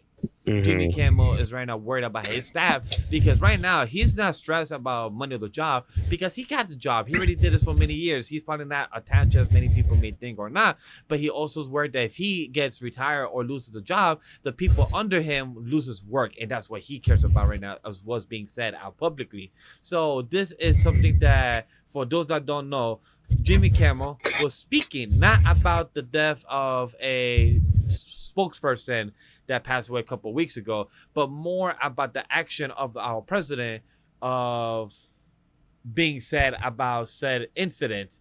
And Jimmy Kimmel was speaking about said actions and said words. And because of the freedom of speech, he got axed from his own show because of his thoughts and the comedian side of his things about his retrospect. And the show just got stopped, put on air. Even Jimmy Fallon and a few other people are defending. A few people have already said, cancel your subscription of Disney. People, actors that have worked for Disney have said it. Even Pedro Pascal, who's literally the lifeblood of Disney right now with 3 properties. Fantastic Four, Star Wars as a Mandalorian, and I think some other project I can't remember. So he's already been part of many projects. We also have the actor of She-Hulk saying to cancel your subscription of Disney. So many actors. So I want to bring this up to attention just because we talk about media. I work in media, so I want to at least put the media side, not really the political side in the conversation, but on the sideline on the media. So Whawkins, have any thoughts on this? Because it's kind of like a clusterfuck. So I know it's kind of hard to skip around the bushes of what you want to say or hard to say. Well, I mean, I'll keep it towards the media part of it, because here's an interesting little thing that I found out when I woke up this morning. Disney has lost $3.87 billion overnight because of Jimmy Kimmel, and that's, to put it into perspective, to put it even more into perspective, which is crazy. Apparently, it's mainly in stocks, so like their stocks went down. Yeah. Yep. But it went down by 7%. Now, when you take that 7%, and you take that other number that I said, what was it? 3.87 billion, so almost $4 billion. That's only 7%. Yeah, and chat, we also need to remember this happened over Friday, so the stocks, the windows are closed. 7%? We're about to hit Monday. That means we're about to get into the new stock right now, and that's the craziest part. And they want to keep raising prices on things, and $4 billion is 7% of your. Life is weird. Life is weird. Life is strange. Inflation, chat, is crazy, right? Companies. Look, and this is a scary thing when you're owned by a corporation that when they're not happy with what you're saying, that it's not where you can get canceled at any time. ABC/Disney was told by the president, and he just said, "Yo, close the show down. I don't like what they said." And the media just said, "Word article, we gotta listen to you since we put our money in you," or many things behind the scenes that is unspoken for. Jimmy just literally said lost his job and he has not been to work, and right now there is in talks of negotiation between Jimmy Kimmel and Disney/ABC. But it's just very interesting how the next couple of weeks are going to be going, or the next couple of days even. By the time we do the next episode 196, we may come up with more news to talk about this, because it's a scary aspect, just how on a penny on a drop that things could change, that just because of what you said online, and the corporation will be like, "Hey, we weren't told to ask you, so we gotta ask you, goodbye." Yeah, it sucks, but hopefully things get righted sooner rather than later. Well, if you want to hear sooner rather than later, remember how last week you guys heard about me talking about corporations, right? This is a crazy thing. Corporations are powerful with money, right? You know how I say HBO Max, I was watching Sinners and everything, right? How about Paramount last week wants to buy Warner Brothers? Guess what? This past week, who gave their bid? Netflix. Netflix said, "Hey, here's another $20 million that we just spent to go buy, WE their rights for Raw. Here's another $20 million that we want to just buy the rights of Warner Brothers and have every DC. So instead of Warner Brothers for the past many years being competition against Marvel, now we're imagine having Netflix with HBO Max / the DC universe being competition against Marvel. That would be insane." Yeah, not gonna lie. There is a part of me that wants Netflix to get it, because they would actually put things on their platform for at least a little bit, until they take it off randomly, and it's just like, why did you take it off? What's wrong with you? Dinguses. Yeah. We'll see what happens, I guess, as the weeks come by. Just interesting that now Paramount and Netflix are placing bids on Warner Brothers. But then my question is that, are they doing Warner Bros. Only, or is there not connections with Discovery, or because of Discovery having their own different outlets now that they could be thought of separately as a separate identity? That's my assumption. That is way above my pay grade right now. Understandable. So for that being said, let's move on to our last thing to talk about, which is Batman Day. It is this past weekend. Batman was its anniversary on 9/20/2025. This episode is coming out on 9/23. So chat, we are a bit late, but it's because it just happened this past week. So we talk about past week content. So I want to talk to Whawkins about talking about our favorite moments of Batman in history, Batman lore. But two things that came up with it is that Lego will be having Bruce Wayne death in the game. The Bruce Wayne parents are going to be shown in the game. And I'm laughing about that because Lego chose that consciously, saying, yeah, we're going to show them parents die once more in the game in a Lego format. It's hilarious to me. And the second is that for those that are not reading the Absolute comics, please do, because they're insane. Please. If you go read the Bane comic of Absolute, fucking crazy. But Whawkins, if you click the Joker one, the Absolute Batman. Oh, is that the one where he's like all venomy kind of, or like looking like some sort of giant monster or whatever? Yeah, if you look at the link of the Batman one, this is Absolute Joker in the Absolute Batman comic series. In my head, when I see this, I'm like, no matter of prep time, are you going to defeat this? No matter of prep time, you will defeat this Joker. Yeah, this is just freaking, this is alien levels of what the hell. I don't get it. I mean, it's a sick design though. Like, but how Batman? How will you defeat this thing? That's just crazy. I can't with that. But I mean, I guess with your other question with like Batman, I mean, Batman's probably one of my favorite superheroes. I mean, and you probably hear that a lot from people, and they probably give you a basic answer, blah, blah, blah. But like with mine, it goes a little deeper because I know I've mentioned it before on this show. That's actually one of the few nerdy things that my dad liked. And it kind of just clicked on me with it and all that. So I'm just like, all right, cool, great. Because he grew up with like the Adam West Batman. And there was always the stories he'd tell.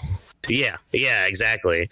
But interesting, we were talking about Jimmy Kimmel because like I brought up a list of like all the Batman voice actors just to kind of see the plethora of them.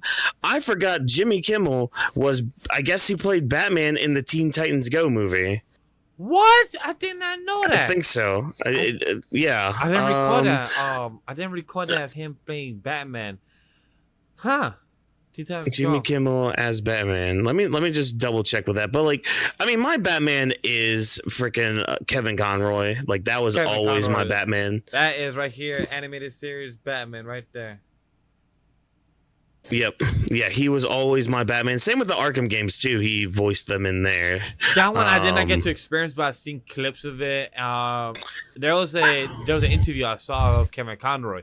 I also got to experience interviewing Kevin Conroy. So big shout out to Kevin Conroy. I got to experience interviewing him and also the girl that played Batgirl, Tara Strong. And the people that play Nightwing / Robin, and there's somebody else that I got to interview during the Batman animated series anniversary during that time back in New York Comic Con 2016 or around there. But one of the coolest things that I saw the interview of Kevin Conroy, he said the question was, what other superhero would you want to play? And his answer was like, why would I want to play any other superhero? I got one of the best ones. I got Batman. Exactly.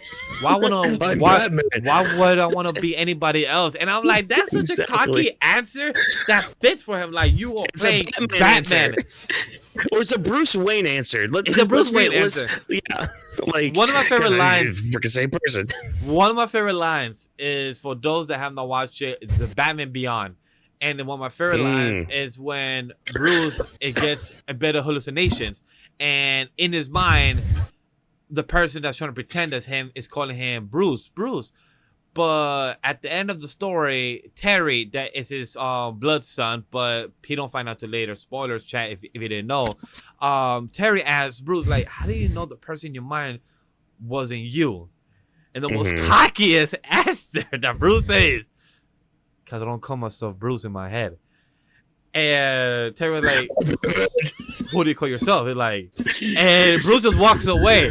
And then Terry said, wait, no, you can't call yourself Batman. I'm him now. And Bruce just stays shut, like, I don't give a fuck. That's who I see myself as. Just because you're the Batman of this today's time of century, I'm that motherfucker that's been Batman for the past 30-40 years. So like, I get that, and I love that. It's such a Batman answer. That's such a Bruce answer at that age of being 70-80, that you don't see yourself as the character that you are. You see the persona that you've been more at nighttime, going out training. You embody that, and like, I love Batman. He's not my favorite, Chad. I'm sorry. It's my boy Nightwing. My boy Nightwing is my favorite. He's Batman adjacent, so I'll allow it. He's Batman adjacent. Because for those that be mad, like, hey, who's the 3 people that you could say that could become Batman if Batman retires or anything? People will always say, and I agree with them, is Dick Grayson, or technically Richard Grayson, his full name, Tim Drake, Damian Wayne, and Terry McGinnis. Those are the 4 people I could say that could be played as Batman after Bruce Wayne has passed, because his adopted first son and his 2-blood son, and then Tim Drake is smart as Bruce, or smarter and actual much better comeback. So if you know your Batman lore, you know. And I would say my favorite person who has played Batman in the live action, I would say, is my boy Robert Pattinson right here, and Ben Affleck. Ben Affleck are my 2 that has played the embodiment of Batman. I will say, Christian Bale, you're good, but not great. I don't care what y'all say, but the person that played more of the Christopher Nolan films and made those Christopher Nolan films was Christopher Nolan himself and Heath Ledger as the Joker. Well, first of all, I think Robert Pattinson is probably the most surprising Batman choice. At least for like casting wise, because like I remember the internet was just like, oh, sparkly vampire, how is he gonna be Batman? It's just like, well, let's see how this plays out, because I know there were also people that were questioning Ben Affleck too, and I mean, he's also tied to some shitty movies. He's tied to shitty movies, but the role was good because he gave me the Dark Knight Rises type of Batman comic or the animated movie. Like, he gave me that gruesome Batman that he would do anything to save to save Gotham City or the planet if he has to take out Krypton survivor Clark Kent, aka Kal-El. Yeah. All I'm saying is, if you're in a movie called Batman versus Superman and you make me fall asleep, you're doing something wrong. But anyways, that's besides the point. You're like, not wrong. Oh my god, that but no, I was fact checking myself with the whole Jimmy Kimmel thing because I wanted to make sure, because I remember I actually did see this movie in theaters, mind you. I'm hoping I spoke long enough for you to fact check this information. I did. So yes, he did play Batman, but it didn't look like he had a lot of lines, because they have this one quote. And it's only one quote from the movie, and it's just, I think they were spoofing the whole scene from Batman versus Superman when they're just like, they find out both their mothers were named Martha and all that. So you have Batman, he's just like, what's your mother's name? Martha. Mine too. They hug. And then Batman asks, wait, what's your father's name? Superman. Jonathan. Batman. Mine was Thomas. They continue fighting. So I'm just like, oh, I can vividly picture that now in my head. I also want to give it's one of the few jokes in that movie that actually I remember laughing at. Talking about that, it triggered my brain. I also want to give a credit to where's credit. The Batman from Lego Batman. He's so good. That movie of the Batman, because the Batman Lego film was cute and adorable because it played homage. I forgot who's the top of my head. Why you search that? Because Will Arnett. Oh no, that was from the Lego movie. Yes, I don't know if I believe he did this both of the same one. Yeah, I believe Will Arnett did the same one, and he was great. Will Arnett was amazing as Lego Batman because he was playing homage to the 60s, the 70s, the 80s, and 90s, and fucking Alfred even acknowledged that. Alfred in the movie, he's like, and just Bruce in the Lego version doing all different dances or all the different moveset just to get out of going out or changing or having breakfast. And Alfred, like, you always have these different phases. You have 80s Batman, you have 90s Batman, you have animated Batman, like all these type of callbacks. It was fucking adorable. So if you guys haven't watched Lego Batman, please do. Don't judge it because it's animated. Go watch it. It's one of the best versions of Batman, and it plays homage to a lot of things we grew up with. You have all the weird shit of the comics as well. You have Condiment Man. You have all the weird stuff that that happens in the comics that we don't really get. Interesting. A big Batman adjacent stuff. Harley Quinn. The animated show, go check that out. It's fun as well. The Harley Quinn show is fun. Very raunchy, very R-rated style. If you like the Deadpool-esque or Harley Quinn style, you will really enjoy this. Very Gotham adjacent, because you have your Joker, you have your Bruce. You have Bruce acting like a little wimpy bitch. I have not seen Gotham, the TV show, but I've seen clips, and the clips are amazing from the Bruce character, because it's really cool to see Bruce acting cocky with all the money he got. He'd be like, yo, this club is acting dickish. You know what I'm gonna do? Buy the club. Yeah, and I'm sorry. That's always the most cocky shit to say. Cause it just triggered me when fucking Clark was having problems in Batman vs Superman, or I believe it was in Justice League, when the bank was about to get his house. Clark asked, "Yo, how did he get the house back?" I bought the bank. Funny. Yeah. And Clark was like, "Okay. Cool. All right. I guess I don't gotta pay the bank then, because the bank is owned by your best friend." No, you still have to pay me. The prices end up going up more. He's just Imagine- like, Bruce, what are you doing? I can't pay for this. Oh, it sucks to be you. No, imagine that's how you're Why like, are you hey, still talking like that, Bruce? so since I did inflation in your house, you gotta work for me free as Superman for the Justice League, so you can't complain Oh my about it. god. You on the payroll Dang for it. free because to pay for your house, mortgage and everything else. Superman, why are you doing Batman's laundry? It's part of my job. Oh. Now, but Chad, I love that part of Batman, like acting cocky and everything. We're gonna see something about how cocky he is with money. No, I was just gonna bring up another series that I would like to recommend. Go ahead. Ish, I think, because like I have a friend that read this webcomic about like the Bat Family or whatever. I think Yes. it's called Bat Family. I believe yes, it does on Yeah. Webtoons itself, like a Webtoon comics. Mhm. I haven't read it. I read like the first 5 chapters. Yeah. And the voice actor for Denji, Ryan, he Mhm. played the voice of Damien in the cross promotion for the webcomic. Yeah. So I mean, I've heard good things about it, and my one friend always goes off about it whenever you can. So I would at least like to throw that in there. But it's funny that we're going from this into the next topic, because there is a good little transition with that, since a Batman adjacent thing did do very well at the Emmys. Yeah. Because. Yeah, but like, man, just with Batman alone, though, I mean, it's still one of my favorite heroes of all time, I would say.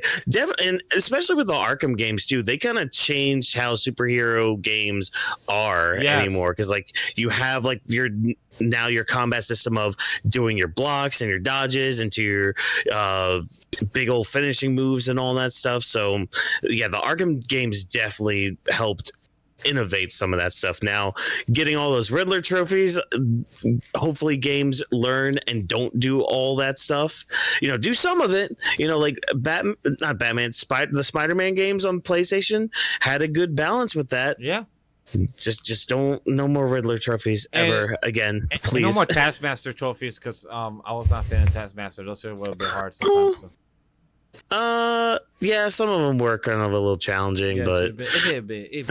But as you said, that's a good comparison for it. Like the Batman games inspire other games after that, like Spider-Man and Day, and many others are trying to continue off from that. So that's a good shout out. I do want to also give a big recommendation to any and all. Congratulations to all the Batman that has been here for all these years, all the adaptations, all the Batman logos. Do I have a favorite Batman logos? I don't really have one. I like the old school black and yellow, like this one, like the bold black and yellow. I'm not a big fan of the current absolute Batman logo. That's just too bulky, bold of the bat signal. Not a big fan.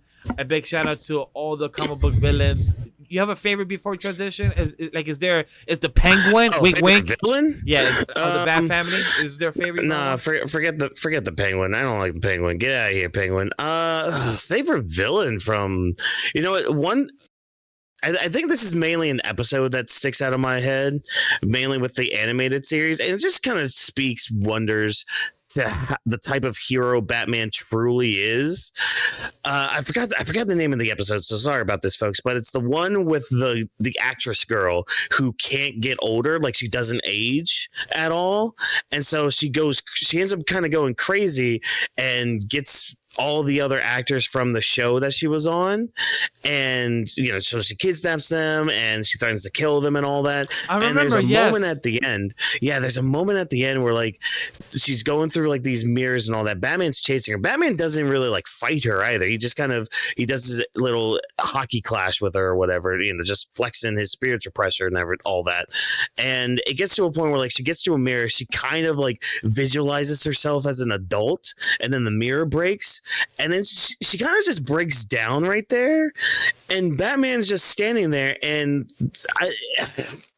I believe they have a little embrace right there, and it just speaks to the kind of hero that Batman is. Because like, yeah, he could go and punch a villain and all that, but like, what truly makes Batman a good hero and a good person, like a good symbol of just like hope and saving and all that stuff, is just moments like that where he realizes, you know what, we're all human, we're all having a bad day. We'll all have a bad day, but if you have somebody to at least be there for you on your bad day, it can be a little better, you know. Like, definitely not creating any more Jokers out of this and all that, but like it's just like moments like that like really highlight Batman as a hero, and just like highlights just him as a person too, you know, with everything that he had to go through, you know, depending on what version or comic run you're reading. I mean, it's pretty much the same origin story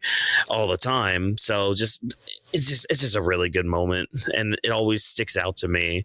If I could add when one it comes more to Batman on top of that, before we transition to our last topic, is Batman in the Justice League Unlimited contract. Yes, when he spoke to the girl that was about to die, and Amanda Waller was saying, "Hey, let's go handle her, let's go kill her." Batman said, "Hey, I got it." He was supposed to go in and end her misery because she's about to die, but her powers is going out of control. And she asked Batman, "Can you just stay with me until I die?"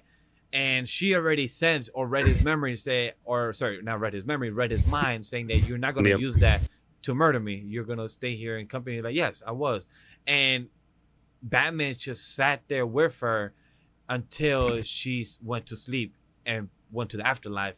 And that was Amanda Waller said that to Terry McGinnis as one of the biggest inspiration to show Amanda Waller that Batman is a hero, and knowing that he's just more than that. So that, to me, I love when it comes to the character of Batman. You know that he's not just evil. He's just there to take what's right because he knows what it means to be unjust. He has experienced unjust right in front of his eyes, of his parents who just came out of an alleyway of a movie theater, and then just bad time, bad luck of a person just with a handgun. So it just shows that Batman is a character that has so much more, but so much less. You could be mad or upset how you want when it comes him to joining Superman and the other heroes, and when he becomes plot armor, or because of, hey, depends on the writer, or depends on prep time. That's a whole different conversation, chat. Here we give our acknowledgement, our appreciation, our honorable mentions of the Batman character over the past 30 minutes, and just giving anything we have missed. Since it's just me and Whawkins, we have a short little segment here. Hopefully you guys let us know down in the comment section below of what you thought about this episode as well. If you're listening on the audio feed, tweet us, join the Discord, comment in what you thought about the show itself. Now let's get into our last segment, which is the Emmy Awards, meaning that this is the Emmys of 2025 that happened on September 6th and September 7th of the winners of this year. And if you guys don't know, this for TV shows, not the Oscars. The Oscars happen usually in March or February, so that'll be next year for us to talk about. And the Crunchy Awards already happened. The VMAs, we don't do much, so we do talk about Emmys because myself and Whawkins have watched a few of these shows. A few of them we haven't because we missed their life or because of whatever reason may be.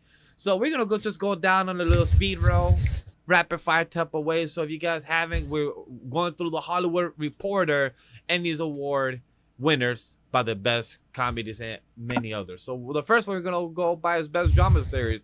I haven't seen or know much of these. The only ones I know about is The White Lotus, Severance, The Last of Us, and Andor. Haven't seen Andor season 1 and 2. It's just been really meaning to. Not because I don't want to. It's just Chad, me, and Whawkins don't need to be the dead horse, but it's not also pun intended by the actual show that actually says they're still horses. But Star Wars just been very lackluster, so it's hard for us to get into. Andor is one though that people I do trust with recommendations, not just like random Twitter people. Yeah. But Andor is one that I have heard that is really good. So one day. One day. The Last of Us as well. One day. I know. Last of Us was pretty good. So The Pit. don't know what's about or heard of it. Have you heard of The Pit or know anything about it? Nope. Sorry, folks. The Pit is this one. The Pit is about a realistic examination of the challenges facing healthcare workers in America, as seen through the lens of a frontline heroes working in modern-day hospital in Pittsburgh, Pennsylvania. It's 15 episodes of one season on HBO Max, and I'm shocked that this show won, knowing with our current economy with healthcare system. That's crazy. Huh, that's very on the point. It seems like it. Huh. Well, all right then. The best comedy series is Albert Elementary, The Bear, Hacks, Nobody Wants This, Only Murders in the Building, Shrink in the Studio, and What Do We Do in the Shadows. Have heard of What We Do in the Shadows, seen Only Murders in the Building season 1, 2. I'm not sure if me and my wife have seen season 3 because I believe they traveled to Los Angeles. I don't recall we have seen that one. I've heard of The Bear, haven't seen it. Me and my wife have seen Albert Elementary season 1 and 2. But we have not seen 3 and 4, so we just need to get back into it because season 4 is airing right now in the fall season. But The Studio is an Apple TV show with Seth Rogen, and I really want to check it out because I heard very good things about it. Yeah, the only one like I know of, The Bear, I've heard that's really good. Abbott Elementary, I've only seen season 1 of, but I have heard other seasons are really good. Everything else, I think I have heard of Only Murders in the Building, but I haven't really engaged in much of that, so I do recommend it. That's all I got. I do recommend it. It's with Selena Gomez, the guy that plays the Pink Panther, which I'm totally forgetting. Okay. Oh, is it Liam Neeson or is it the other one? The other one. Leslie Nielsen? No, the murders. Because you said Naked Gun, right? No, Pink Panther. Oh, Pink Panther. Okay, never mind. Maybe it is. Maybe it was. I don't know. I don't remember now. Oh, the actor is Martin Short and Steve Martin. Steve Martin is the one that played Pink. Steve Martin. Okay, okay. I got you. Okay. My apologies. All right, well, cool. Yeah. All right, the next one. The best limited anthology series: Adolescence, Black Mirror, Down for Sex, Monsters, The Lion, and Eric Mendes story, and The Penguin.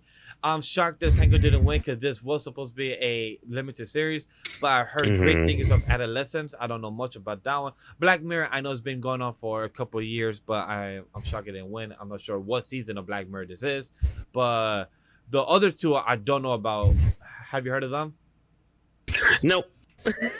Nope. I mean... Oh yeah, Adolescence is a show on Netflix. For those that don't know, it's a psychological drama. A family's world turned upside down when the 13-year-old Jamie Miller is arrested for murdering a schoolmate.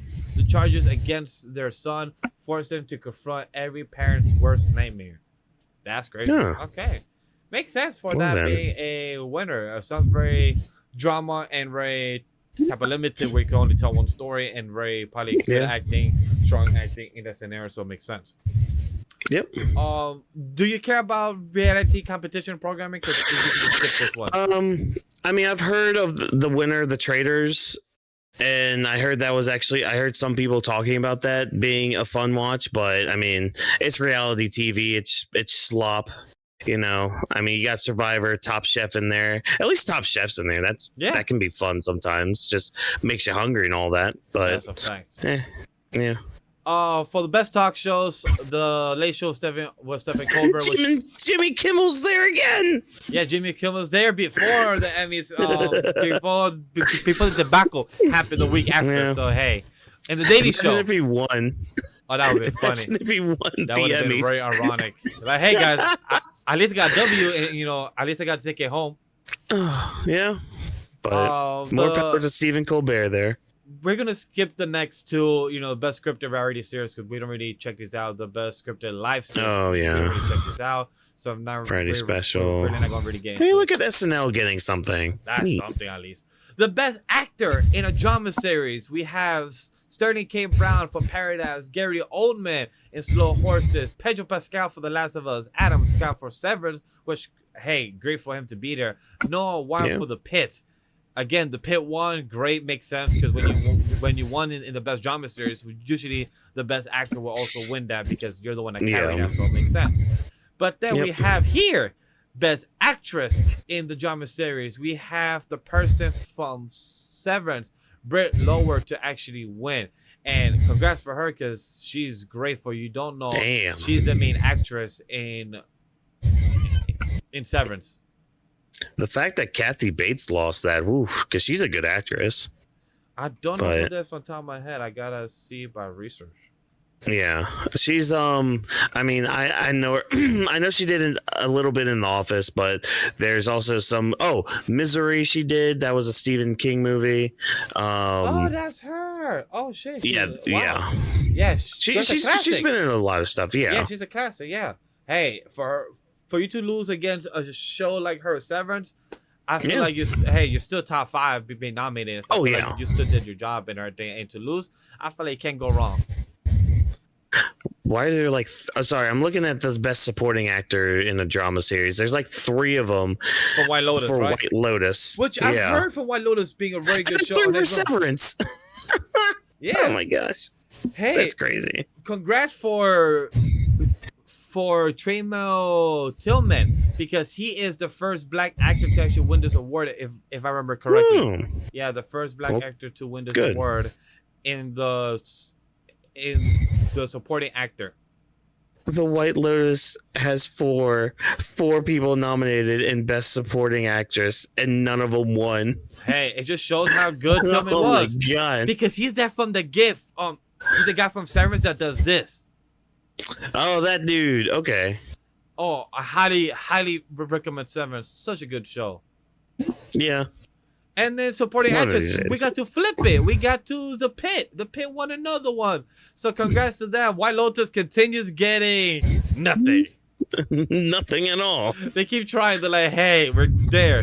But they got to continue with this. I haven't watched any of these. I know of these, but I'm shocked that the Penguin did not win. The best actor in a limited anthology series was again Adolescents. And the best actress was the Penguin. So congrats for Christine Malati. I think that's her name. And she was happy as hell. She, well deserved. Sure. I haven't watched the Penguin yet, but... The reason I say this because she was ecstatic. She is a diva, not in a bad sense. She's diva in the crazy sense. And for those that don't know, in the same weekend after party of the Emmys, she tripped and fell and dropped her Emmys. That's funny. But she was acting like it was like, it happens, you know. It just seems such in a lovable way when an actress is doing what she does and she's passionate, she's love, and this shows that she's gonna deserve more for greatness. So I know it's gonna be great for her to see what she does. For the best supporting actor for the limited series, we have Adolescents once again for both supporting actor and actresses. I don't know any of these shows. I know that Adolescents seems just very good on Netflix, but I don't know if I will watch it. It's not my type of show to see this type of content. Will you maybe one day watch it, Whawkins, or not really type of your wheelhouse? We'll see. We'll see when I get around to other series that aren't animated. That is very true. Hey. I mean. But hey, we have some best comedy and best actress. Again, we have a couple of things of The Hacks, The Bear, Abbott Elementary, which I'm happy to see Abbott Elementary have, again, Quinta being there because she's well deserved. I have not seen any of these of the residents of Also Nobody Wants This. The Bear is one I do want to watch. Hacks, I don't know what's that about. I'm actually look that up. Yeah. I do want to see The Bear at some point because it's about a restaurant, right? If I remember correctly. Yes, it's about a restaurant. Yeah, and if you've ever worked in the food industry before, that'll probably give you some fun PTSD from working there. Yes. For those that don't know, The Hacks is you can watch it on HBO Max. It's a dark mentorship forms between Deborah Vance and a legendary Las Vegas comic and an entitled outcast 25-year-old comic writer. Word.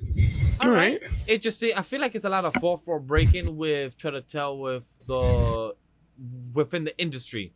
So it seems like a lot of stuff going on with that. Any more thoughts with the next couple of lineups since we haven't watched a lot of these? We can't really add a lot more input. So any more thoughts on what of the current type of the drama series or any other show? Because again, for the White Lotus is one I do want to watch. The Pit and a few others. Like for example, the White Lotus And also Severance, I do want to make time for. The Penguin, I do want to make time for and watch.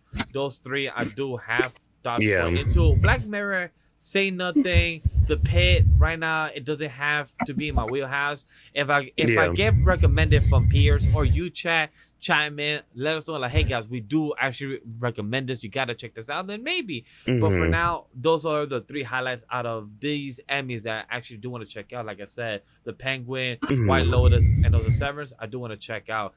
How about you, Whawkins? Yeah. I know. I definitely want to watch The Penguin. What was it? The Bear. I do want to watch, and Severance. So those are definitely the 3s I want to check out. I do want to catch up on Abbott Elementary, but that all that takes time to watch and all that stuff. And I mean, I'm kind of going through the list too. I mean, it's cool that Seth Rogen got an Emmy for Best Actor in a Comedy Series. That's cool. That's good for you.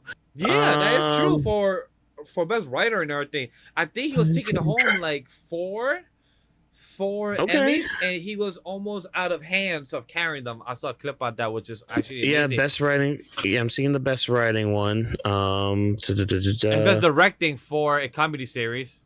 Yeah. Yep, there it is right there. Best directing for drama series, blah, blah, blah, directing for limited. Okay, yeah. So, yeah, I mean, I don't have really anything else to add. And I do have all that, so. And I do have my Apple TV to check that out to know, because I do actually want to check out the studio. I do have my Apple TV content. Like I said, child, I do want to spend the money on this. I mean, since I do spend the money, I want to actually, put the time on actually checking the series out.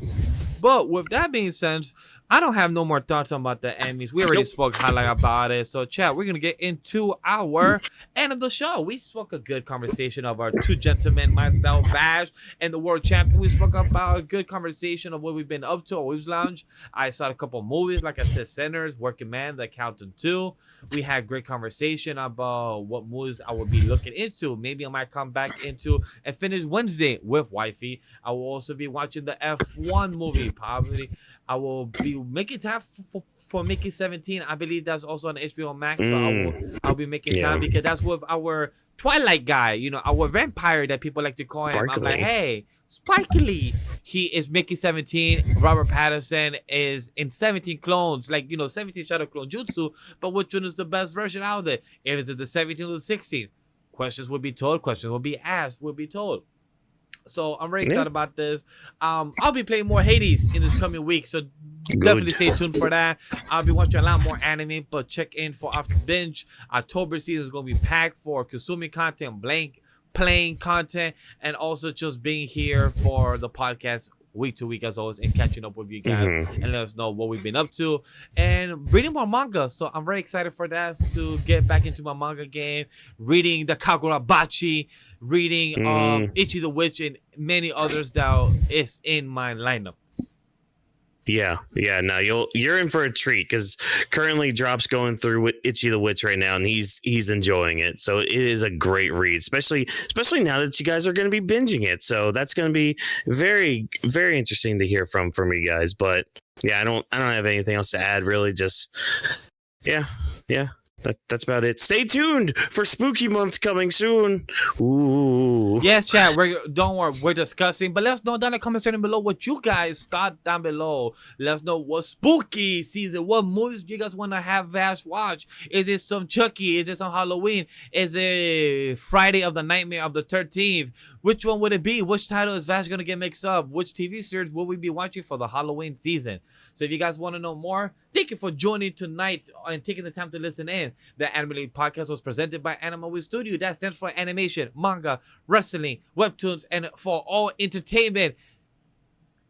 And we're the studio for it.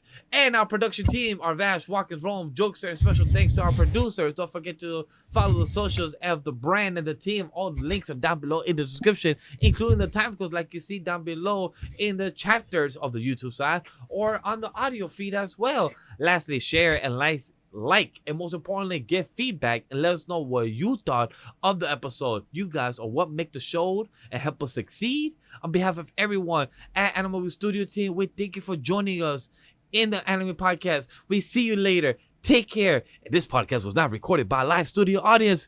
We see you in the next one for episode 196. 5 more episodes until episode 200. Will we match with episode 200 of Weebs of the Ring? Stay tuned. Let's find out.